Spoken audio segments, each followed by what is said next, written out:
Well, I wanna come back, 'cause I like it like that.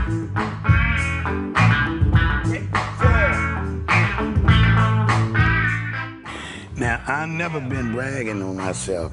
I've gotten a lot of, you know, slaps on the back and all of that, but I'm still this skit, man. Tell you. Come on in.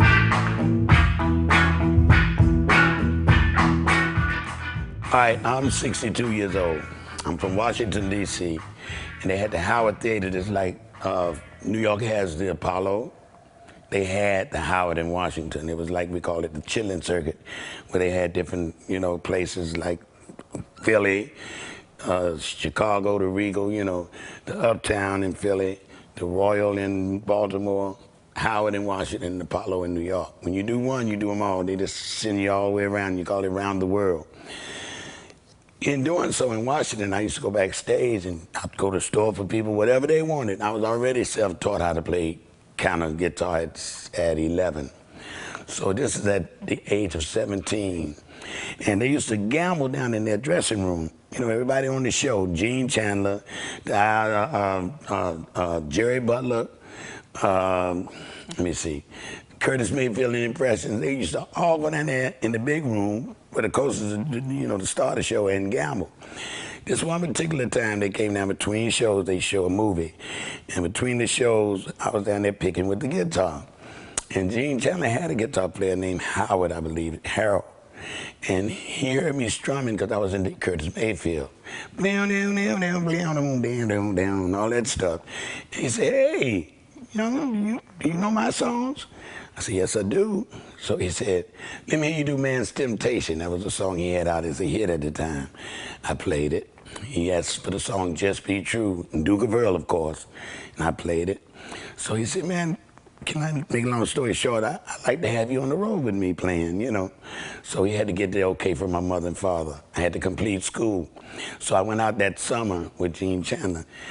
And I stayed with Gene really until about 68. I believe it was 68. And by this time, we got a band together, 5 pieces that would travel with Gene, hot 5 pieces. And we left Gene, like, say, that Thursday.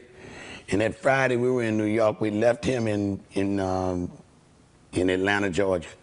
That Friday, we were in New York rehearsing with Wilson Pickett. So we got with Wilson Pickett. Our 5 pieces merged with 5 pieces he had. Bobby Womack was there at the time, playing and writing at the same time for Wilson Pickett. So we named ourselves from one of his songs, Midnight Mover. We did stuff like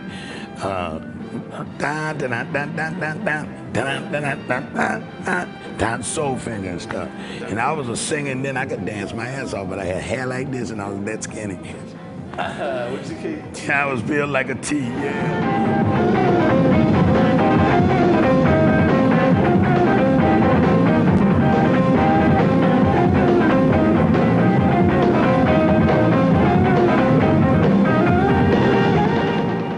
We played with Pickett for a long time until we left him like on a Friday, and the Saturday, the next day we were with the Isley Brothers, the whole band.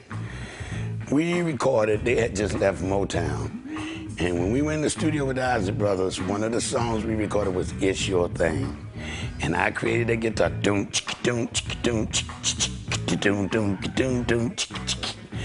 Midnight Mover stayed with the Isley Brothers, but in 1970, my girlfriend was with Sam and Dave's show, and they was working out in New York on 8th Avenue. Anyway, she used to be Isaac Hayes' childhood sweetheart back in Memphis. She went to see Isaac at the show at the Apollo, and while she was there, she told him about me by saying, my boyfriend is the one who did the Isaac Brothers, It's Your Thing, and such Push and Pull and other records that came out. He said, I'm trying to get my own band because I'm using the Barcades. You know, that was the second crew because the first crew died with Otis Redding.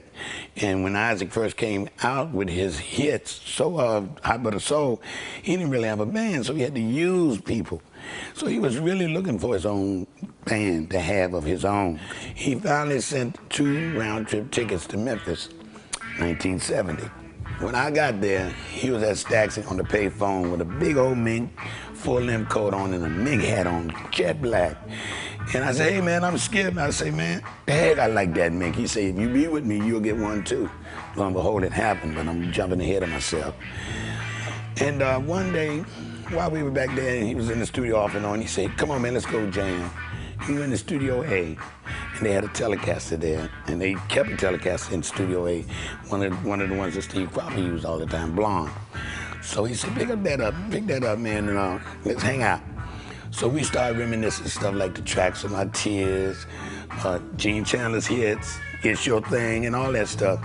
And he was playing just me and him, guitar and piano. It was a real piano at the time. And eventually he jumped in and said, man, I thought I was auditioning you, man. You auditioning me. And this is a true story. So from that point on, I was his guitar player. The first thing I ever cut on wax with him was Never Can Say Goodbye, his cover. You know, the slow cover. We did that first. It's so good. Then we did the Black Moses. But that Black Moses was a smash. That's the first album I did with him. Shaft came out in '71.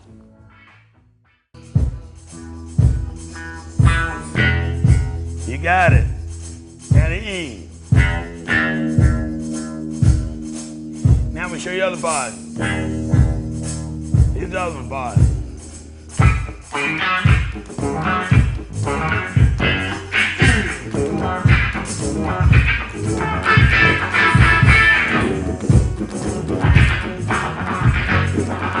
Isaac Hayes was my best friend. We had every Thanksgiving together, every Christmas together, every celebration. He took us out for our anniversaries, my birthdays. I mean, we were tight.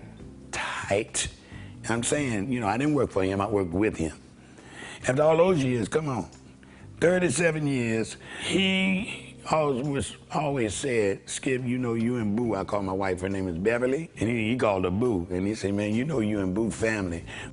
Isaac was a hell of a painter on canvas, man, with music. Like, that guy could paint some shit, man. I mean, he really could. And I'm still in Memphis today, and I miss him every day. Every single solitary day.